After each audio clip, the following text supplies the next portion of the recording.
жалпы мақсатымыз ауданымыздан жақсы спортшыларды шығару, чемпионатқа апару, чемпион қылып шығару.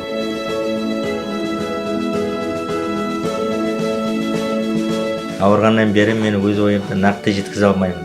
Иә, себебі менің жолдасым 2006 жылы осындай ауруға шалдыққаннан бері есту қабілеті нашарлап, және де көпшілік алдында сөйлеуі кішкене қиындық тудырады.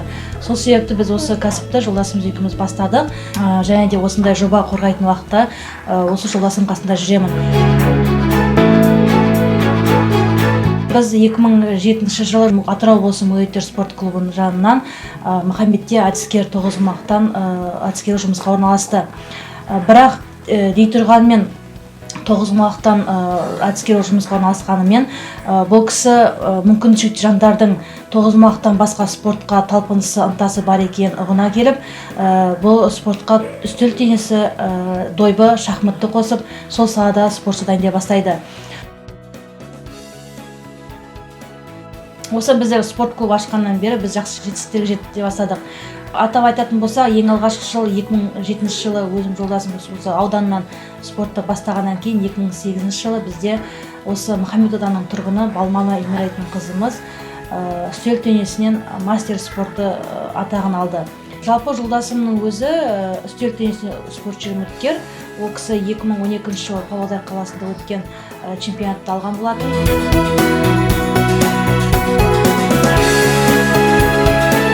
Біздің алға қойған мақсаттарымыз көп. Алда біз осы ержүректер спорт клубын нығайту, кеңейту мақсатында біздер қазір таңда жұмыстан жатырмыз.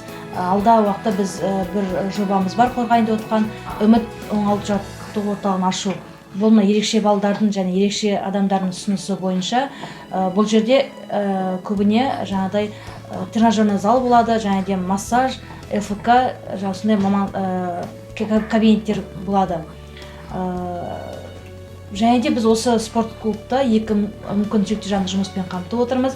Ержүректер спорт клубы ашылғанда біздің басты мақсатымыз, біз жолдасымның ойымен осыны ерекше жандардың ауданда мұндай жоқ болғандықтан, біздің бенефициарымыз ерекше жандар болғандықтан, біздің мақсатымыз осы ерекше жандарды ортаға, қоғамға қосу, ортаға шығару, және спортқа деген қызығушылығын арттырып, қоғамға қосу, және де осы спортта бірге алып жүріп, жұмысқа орналастырып оқуға түседі.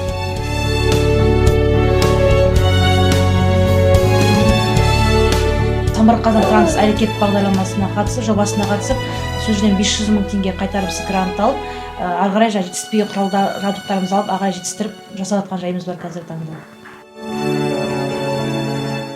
Осы ғимараттың арендасын біз жаңа күндізгі уақытта келген мектеп жасында балалардың түскен қаражатпен кешкі уақытта келетін спорт сүйетін спортшы ересек жандардың ақшаны төлейміз. Мен Мұхаммед Мадидің анасымын. Осы клубқа келгелі осы 2 айда болды. Көптеген жетістіктері бар.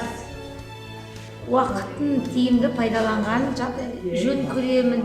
Пайдалы болып жатыр деп ойлаймын.